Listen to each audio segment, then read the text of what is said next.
Welcome back, Gumball fans! We all know the Amazing World of Gumball is one of the weirdest, smartest, and most unpredictable cartoons out there. However, while we were busy laughing at Darwin's dumb decisions or Richard's illogical logic, Gumball was sneakily packing in tributes to some of the biggest names in animation history. Whether you grew up on SpongeBob, battled with Pokémon, or stayed up late watching Naruto, Gumball found little ways to bring those worlds into its own. So today, we're jumping into 10 famous cartoons that were surprisingly featured in Gumball.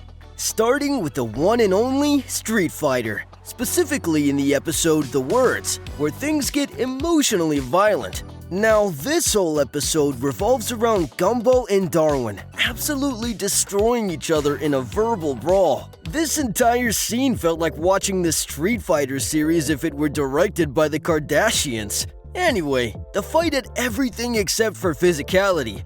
Pixel art, retro sound effects, health bars, and the most intense "your mom" energy you've ever seen from two cartoon brothers. They don't just argue, they go full Ryu vs. Ken mode. I mean, Darwin's got that energy like he's about to throw a Hadouken powered by passive-aggressive disappointment. And Gumball's all, "I'm not mad, just disappointed," with a Chun-Li level sass kick. There's literally a versus screen as well, with music that's suspiciously similar to Guile's theme. That's not all. Gumball even pulls off this victory pose at one point that feels straight out of Street Fighter 2. Like he just emotionally KO'd his own brother. Meanwhile, Darwin looks like he's 2 seconds away from rage quitting and unplugging the whole episode. You're watching a blue cat and a talking fish throw emotional punches in a Street Fighter-style fight, and somehow, it makes perfect sense. The show even gave tribute to one of the most iconic video games ever. I'm talking about Super Mario. In the tape, Gumball and Darwin decide to record their lives with a camera, creating what becomes an absurd, chaotic home movie filled with National Geographic-level choreography, strange cuts, and a mishmash of genres. In the first part of the episode, the brothers film Ocho, the pixelated spider, as he walks up to a wall, taps a series of buttons in midair, and then hits a glowing yellow cube hovering above his head. Money rains down on him, and he takes whatever he wants from the vending machine before rushing off. Now, they don't say it explicitly, but hitting a yellow block from below to make a reward pop out? Come on, it screams Mario. The only thing missing is a Koopa Troopa getting absolutely yeeted into a pit.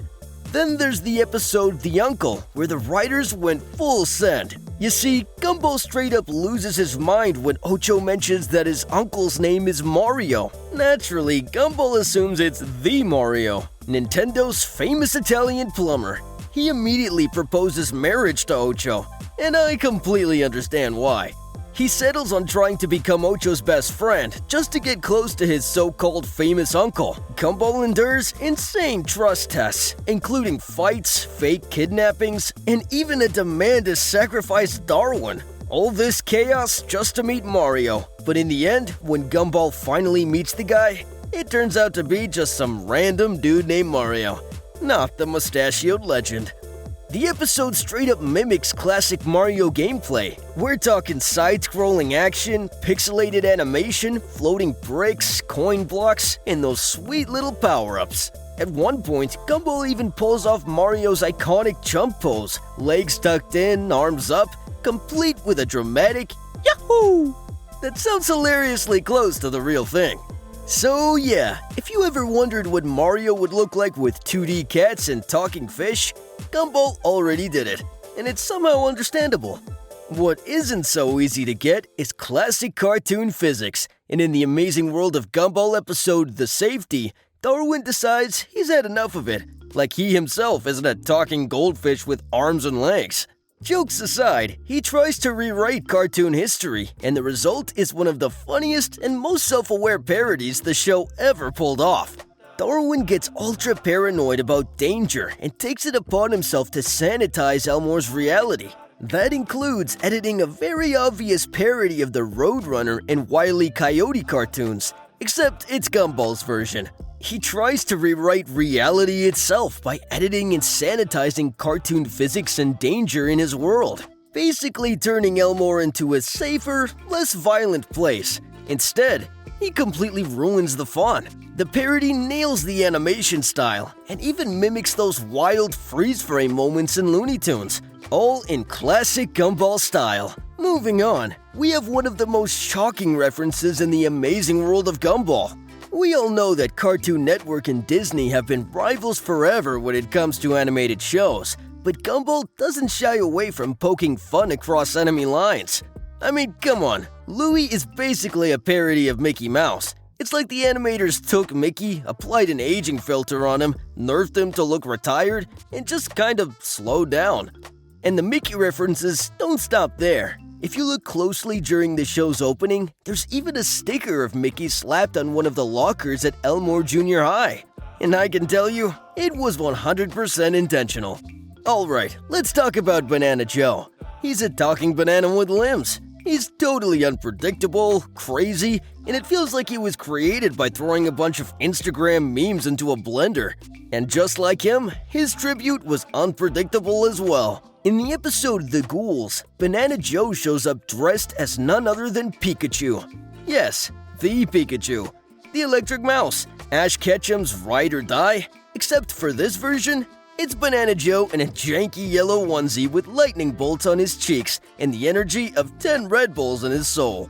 It makes sense because Banana Joe already moves like he's glitching in real life. The next one's maybe a little obscure. You might have heard about a show called The Miracle Star, and if you haven't, let me explain it to you. It's a little-known Chinese show that completely ripped off the Amazing World of Gumball. And we're talking frame-for-frame copy-paste. Same family dynamic, same animation style, same everything. It's just that instead of Gumball and Darwin, it's a goat and a talking frog. You can't make this up. So, what did the Gumball team do? Well, they decided it would be best to roast the ever-living hell out of them. In The Copycats, the Wattersons meet their bizarre doppelgangers, characters that look and act exactly like them, just a little off. It's like someone put the Watterson family through a bootleg DVD machine and called it a day. The best part is that the show doesn't hold back. They spend the entire episode calling out how weird, robotic, and unoriginal the knockoffs are. And it's kind of satisfying to watch. I just hope the Miracle Star finally learned its lesson.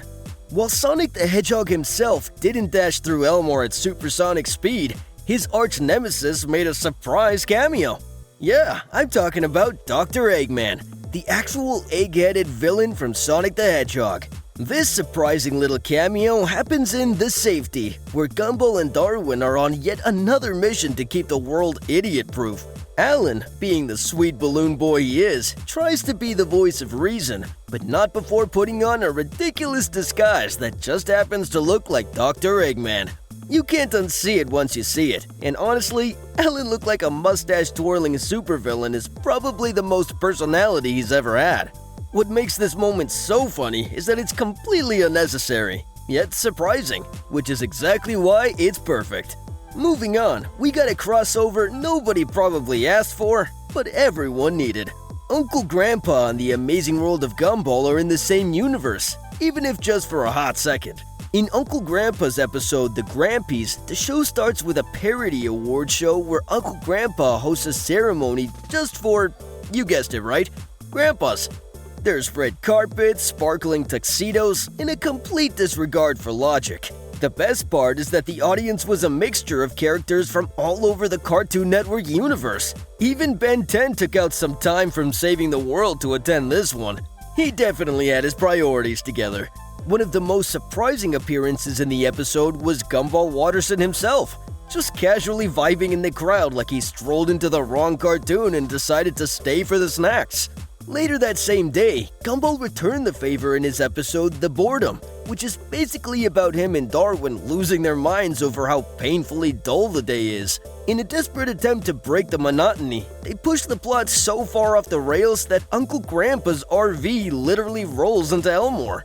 In the same episode, things are already spiraling into chaos as Gumball and Darwin fight back against the crushing weight of a slow and eventful day. To make the story less boring, Gumball and Darwin start adding in random stuff, like breaking the fourth wall, messing with the plot on purpose, and throwing in surprise characters out of nowhere. That's when Mordecai and Rigby from regular shows zoom through the screen in their signature golf cart, just casually vibing through Elmore like they're late for work at the park. There's no intro, no dialogue, and no reason for them to be there, which makes it all the better. It's not even a full scene, just a blink of zoom and they're gone. But for fans of Cartoon Network's Multiverse of Madness, it was a golden crossover nugget. Lastly, we have one of the most iconic references in the Amazing World of Gumball, Dragon Ball. And to be honest, the writers and animators really cooked with this one. Let's start with the episode The Past. There's a scene where Gumball straight up goes Super Saiyan, hair glowing, aura flaring, screaming into the void as if he's about to unlock Ultra Instinct just because someone ate the last slice of pizza. However, the most straw-dropping example came during the fight scene between Nicole Watterson and Yuki in the episode The Fury. But right before it all kicks off, Masami, Yuki's daughter, pulls Gumball and Darwin aside and gives them the backstory. And it's told in full manga-style flashback, complete with black and white panels, speed lines, dramatic close-ups, and enough emotional intensity to make anyone cry. Basically, she explains that Nicole and Yuki used to be friends when they were younger. In short, Yuki's jealousy creates a barrier that strains and ultimately breaks their friendship. The whole flashback feels like something straight out of Dragon Ball Z. The visuals, the tone, even the whole former friends turned rivals thing. But the fight scene is crazy. Nicole and Yuki go at it in a beautifully animated martial arts showdown that feels more like Goku vs. Vegeta than anything you'd expect from a pastel-colored cartoon about talking donuts and conscious bananas. The camera angles, the speed lines, the punches that send shockwaves through the air, it's all there. At one point, Nicole gets launched through several walls and bounces back like she's been training with Master Roshi on the weekends. The whole sequence is dripping with anime influence. It is clear the creators love Dragon Ball. And let's be real, seeing Nicole Watterson go full Saiyan mom mode, that's a crossover we didn't know we needed, but we're so glad exists. And that's it for today. If you enjoyed the video and stayed till the end, like this video, subscribe to our channel, and click the bell icon so you never miss out on any of our future updates.